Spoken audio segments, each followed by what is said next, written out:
Hi everyone. Again, I'm Wayne Jones. I'm the University Librarian here at Carleton. We're doing another in the series of the Tell Me About Yourself, and we're here with one of our newest librarians, Matt Gertler.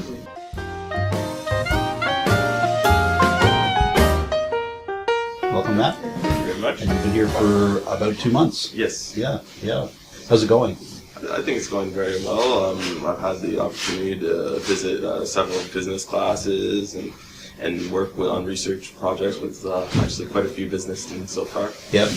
Yeah. In fact, I know about some of that only because I've had emails back from either the profs or someone saying, Matt was excellent in these classes and please send them back. So thank you. Oh, well, you're welcome. Yeah. It's my pleasure. Yeah. I enjoy visiting the classes. Yeah. You were saying earlier that you talked about working at Ryerson, doing business-related work, and also at was U of T? So yeah, I've worked at both the University of Toronto Scarborough campus at U of T and in the downtown campus, and I've also worked at Ryerson University. So in my role as like a data librarian, basically, I've covered business for the business librarians leads at University of Toronto Scarborough, and I covered the business portfolio at Ryerson University for 1 term. So Right. yeah. Right. Where'd you graduate from information school? I went to the Faculty of Information at University of Toronto. So I graduated there at The biggie. the big one, I guess. So I thought that was a good experience too. Yeah, no, definitely. They've got a premier school there. Yeah. That's awesome.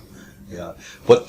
How did you find, not necessarily the nitty-gritty details, but the work that you're doing at Ryerson or at U of T, and that was sort of data related? Sure. How did that help you from what you're doing now, and how was it very, very different? So, in a lot of ways, it's very similar in that I'm looking for, I guess, data or statistics to support research. So, like research projects of graduate students and faculty, data statistics to support the projects for the business students, so doing research on let's say strategic management of making recommendations around companies, finding the data that will help the students to support their recommendations or support what they're saying about the company strategy. While I was at Ryerson, working with the business school, it was highly similar in that I did a lot of strategic management classes where students are doing projects to make recommendations around companies. So there's a very similar style of course at Ryerson University around that. And I would visit the classes for that. I would have student groups coming and meeting with me to get support for their business research, Right. And things like that. So that is very similar. And I think within our more and more data-driven society, getting good data is important for any discipline, I think. Yeah. Yeah, and I imagine too that getting good data is not only important, but it's probably surrounded by a bunch of bad data and distracting information and misleading information and incorrect information, and so you need to know where you're looking, or what you're getting. Sure, and I think as with any field, there's ways to sort of try and interpret where the data is coming from, and that will help you to understand, how you should and should not use your data, right? So, looking at a source such as Statistics Canada will give you documentation about where the data came from, what survey or what sort of administrative program. So where did they, hospital records or things like that they use to collect the data, and how that data was collected in responsible ways of using it. So it's not really always about just finding data, it's about understanding the source of the data, looking in the documentation and understanding ways that it's responsible to use this data and what you can and cannot say based on this data. And so, as government information is part of my role, so that's, working with Statistics Canada data around those things, but then understanding, where maybe more corporate data or data coming from other places, how that's derived, and then what are the pros and cons of using that type of data set, right? So, even good data has its limits at how you should and should not use it. So it's sort of trying to build an understanding around how that works, I think. Yeah. What's been your experience? I'm especially curious about, because you do work with undergrads as well as grads, right? Yeah. I'm especially interested in the undergrads, like when you tell them similar to what I'm telling them or demonstrate to them the importance of that stuff. Are they like completely nonplussed and they have no idea what you're talking about, or can they twig in and see what and learn and if you know what I'm getting at, is it something that's a revelation, or do they go, my God, yes, and thank you for helping me with this? I mean, it's all, I guess, a whole mix of responses. I mean, students often want data that's perfectly suited to support their needs, and sometimes it's there and sometimes it's not, or sometimes something that will work well but it's not quite exactly what they're asking for exists. And then sometimes data comes in a form that's very easy for them to take and use, but sometimes they have to do work to get what they want, and they may or may not have the time or expertise to do what they want with their data, right? So, I mean, sometimes we have a support network set up here at the library with Chris Schoenecker, who does like statistics support, and I can give them some advice about using data and looking at the documentation, right? But it's a time commitment to get there. But I think this is an important skill for students to have, for sure. I would say sometimes one of the most amusing responses I get sometimes is students getting like frustrated at Statistics Canada for putting caveats on their data or giving like all these hard to understand definitions where other sources might not do that. But I'm like, it's good, you actually understand where this data comes from, and they're telling you how to use it. When the other people don't do it, it doesn't mean that there aren't ways you shouldn't use the data. It's just they're not telling you about it, right? Right. Yeah. It sounds like a kind of complaint along the line of, why can't life be totally simple? Yeah, I mean, so I think we're seeing students becoming more and more savvy, but it's still, I mean, an area that you have to take the time and learn. Yeah.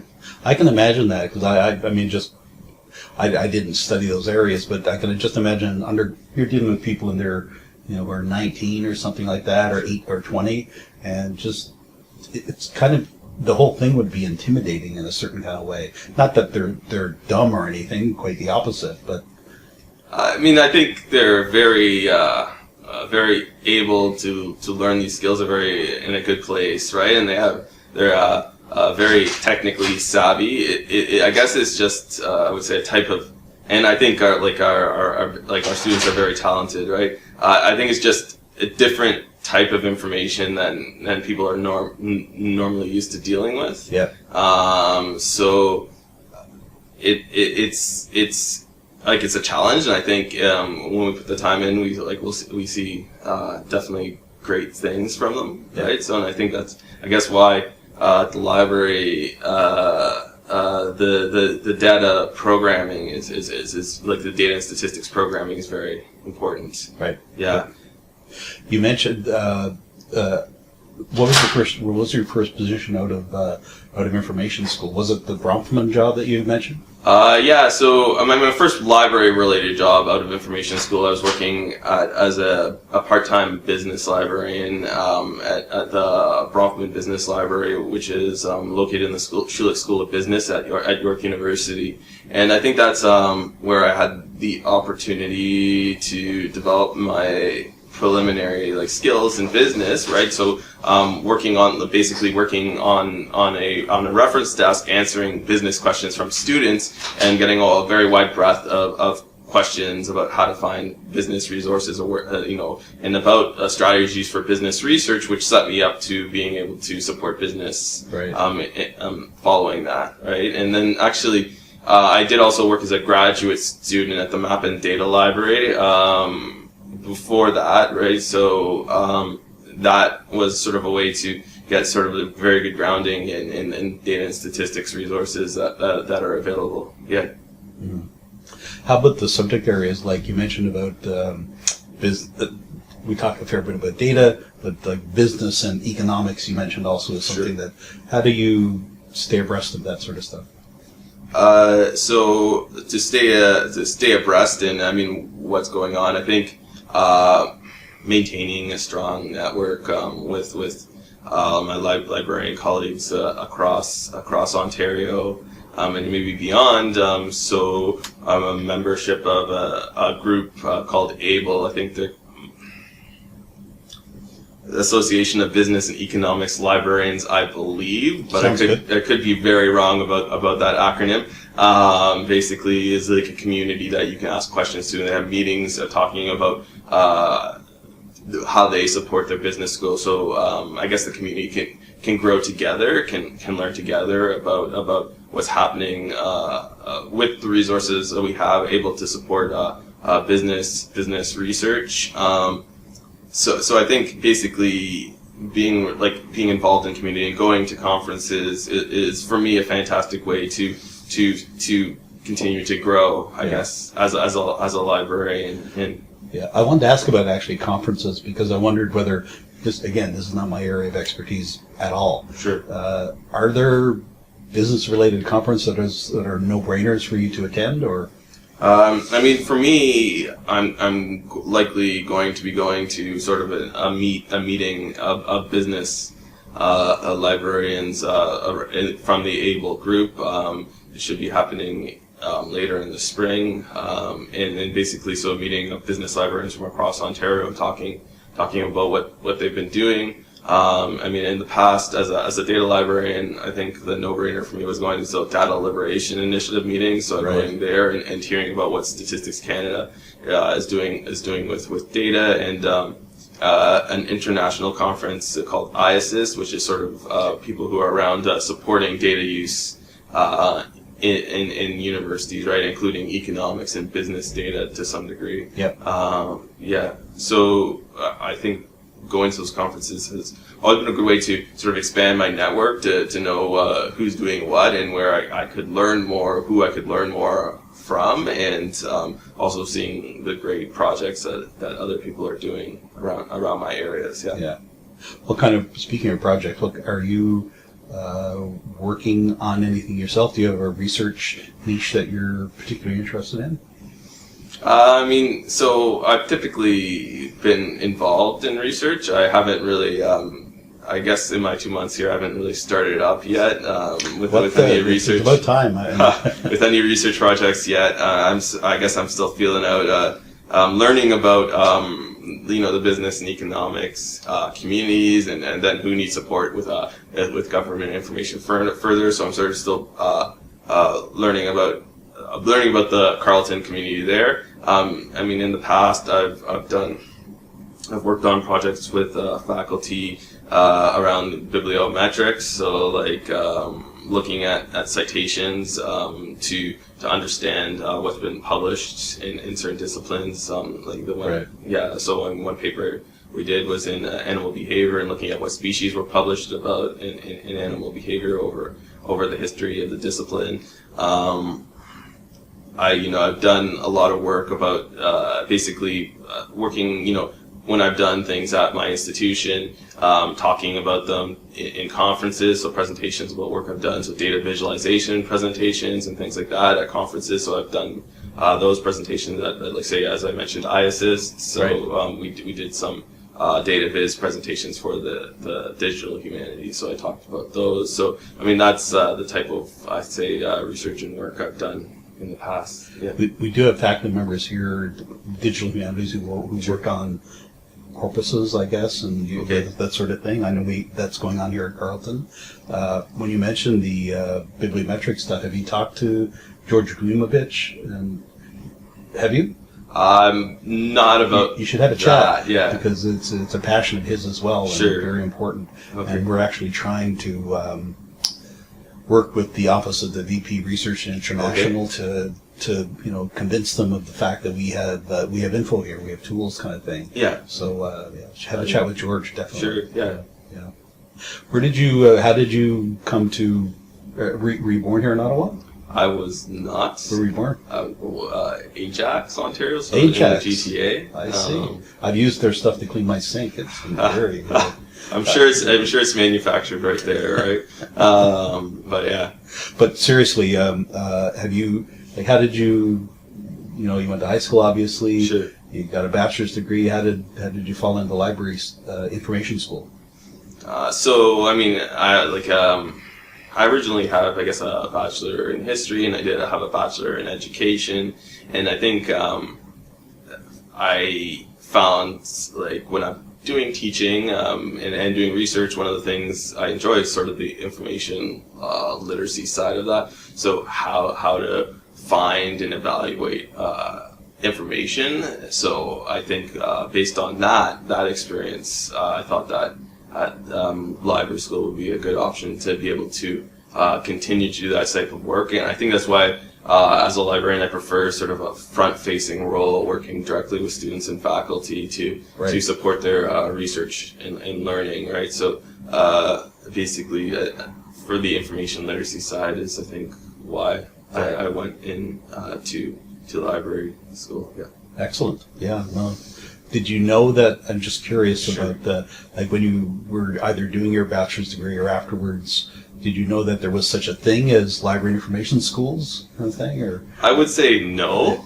I worked with librarians as at the time like a history student, meeting with librarians to get support in my so I did like an honors thesis to get support in my honors thesis of how to find information for that, basically like historical newspaper articles that we would view on microfilm, and then working in teaching in high schools as part of my placements, working with librarians there to do sort of like to do support like historical research originally actually in the course with good quality resources in a high school setting, but I think I wasn't really aware that a library like a master's degree in library sciences or was really an option for me at the time, and then later on I discovered that.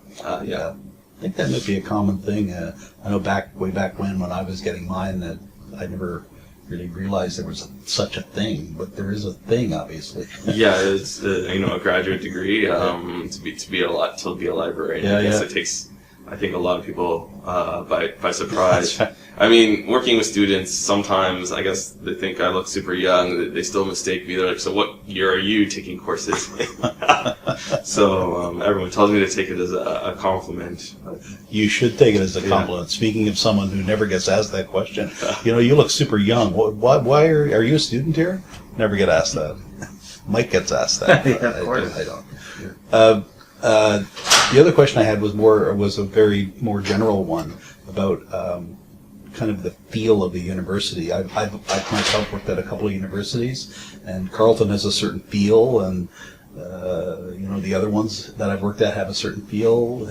In the 2 months, have you developed a sense of what Carleton feels like?